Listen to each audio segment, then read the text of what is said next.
Daniel, from what I've seen, you have maybe the most comfortable costume, I would think, of anyone. What have you seen? A lot of you, honestly. That's one of the best questions I've had. Hello, everyone. Hello. Hi, thank you so much for hanging out with me. No problem. Not at all. First off, I wanted to say I was so impressed, Robert, with your hair and Charles's hair in the show.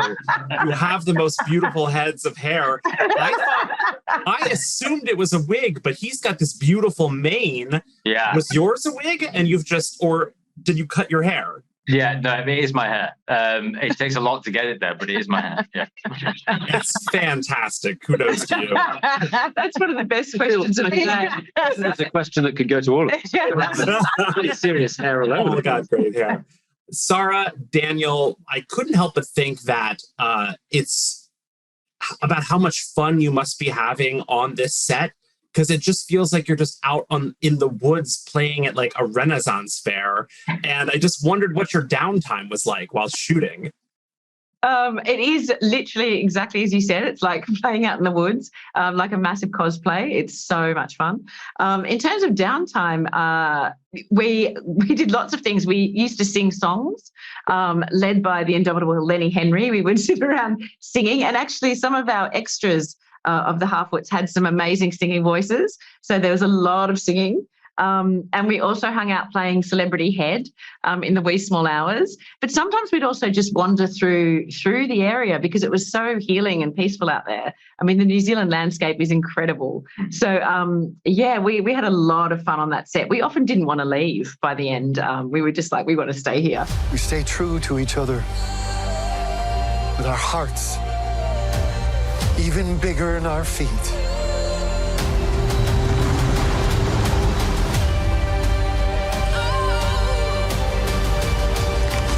You have fought long enough, Galadriel. Put up your sword.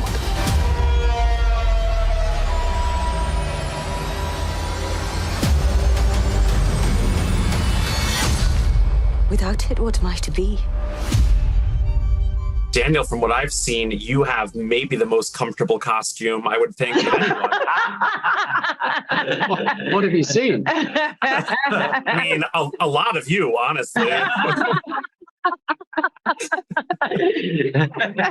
think, I loved my costume. What can I say here? It was. I thought the costume department, actually, for all of us, has given a massive sort of extra edge to character in a way. Well, all of the different departments, I think. I don't know. Yes. Yeah, I definitely think that for each of us and for the rest of our cast as well, you put that costume on and there is a really sort of transformative shift. You know, you start your day and you're just kind of in your street clothes, and then you sort of, really build this character, the external pieces of your costume. You put it on, and then suddenly it's, you look in the mirror, and then there's that like change and that shift. So costumes are one of many of the elements that, are very, very impressive for this production. I think the audience is going to, get an eyeful when they see everything on screen. Robert, how often did you accidentally flick or bump or bend your pointy ears?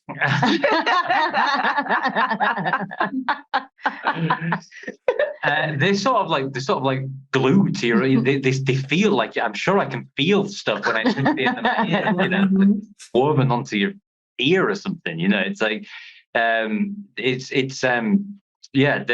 incredible. I mean, the prosthetic team are amazing, and I became really close with the person who put them on my head every day. And she took such care and delicacy over them. And, I learned about bondoing ears. Yep. Learn about bondo. Enough. And if she told me about that we have to bondo the ears, that's an extra half an hour. And here we go, yeah. But I almost went home with mine a couple of times. Like, that's how much you felt like they were Did you ever manage to take, because it must have been you must have wanted to take a pair of your own ears home, right? That'd be so cool. Have you? No. Oh. Trying to be fired. I didn't take anything home from set. Sarah, Megan told me a little bit about the little details on her costume, the seeds and some of these other really like incredible bits and pieces from around the set.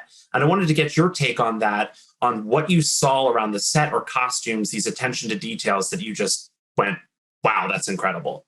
Well, it was the same for me as for Megan. The apple seeds and the insignia on our shirts were Brandyfoot insignias, but also it was inside the carts was the most astonishing to me, because that wasn't always seen actually on screen a lot inside the carts, but they were full of absolute detail. We had our bedrolls in there. We had pots and pans that became our own.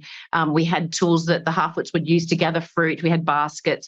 They were so full of detail. I mean, that's how amazing the set design was, and the people that worked on this show, that they weren't just going to give us something that was just for the look of it, that it was eminently practical and actually became our home. So for me, it was the carts. I just found them incredible. The weave on the carts and the hanging blankets, and just so much of it was such a gift, because it felt like you were entering the world. You didn't have to use your imagination nearly as much as you might have to on something else. Cynthia, I'm curious, what is the TV show or movie that made you want to be an actor? Oh, wow. Mm. Gosh, there are so many. One that was really influential for me, a film, is West Side Story. I was someone who sort of came to movies through movie musicals, and there's just something really sort of enchanting. I love the idea of, a heightened reality, so that emotions are so overwhelming and strong that people have no choice but to burst into song or burst into dance. And there's something really magical about that for me. And I used to sing along and dance around. And so that was something that sort of made it feel, like a possibility. But what I think is really great is, I hope, and this is sort of bringing it back to the Rings of Power, is I love the idea of younger viewers getting a chance to experience this adaptation, and it sparks something in them, whether just they want to write or they would love to play in this world. That is really the power of good storytelling, is it's really sparking people's imagination, but particularly, younger people, which I'm really excited at the idea of that. Daniel, this is the most ridiculous question I wrote, and I haven't asked it to anyone else, and I'm going to ask it to you. Sauron was the first, essentially, Lord of the Rings. Michael Flatley is Lord of the Dance. What would you be the Lord of? Is that a leading question? No, there's no leading. Want to be ice cream? I'm not sure. I'm gonna take your email address. I'm gonna come back to that. Fair enough. I knew it was a risk, and I just went for it. I like it.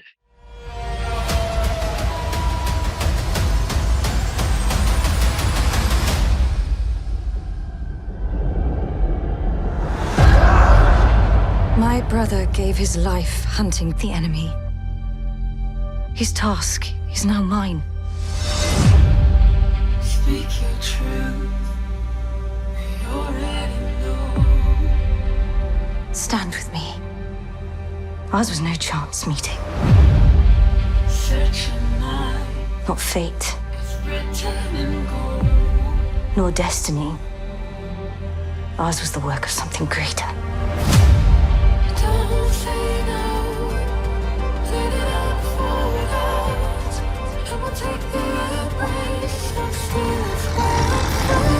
Each of us, every one, must decide who we shall be. I am not the hero you seek. Whatever it was you did, be free of it. One day this will be your kingdom. Raise your sail and then let go. Choose not the path of fear, but that of faith.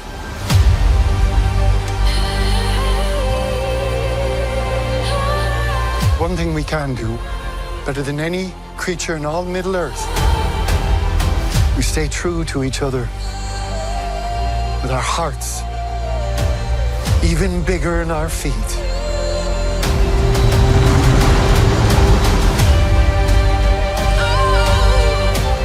can survive this. You and I.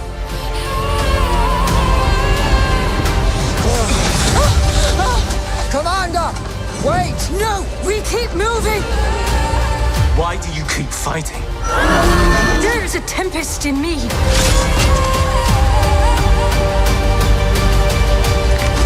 You have fought long enough, Galadriel. Put up your sword.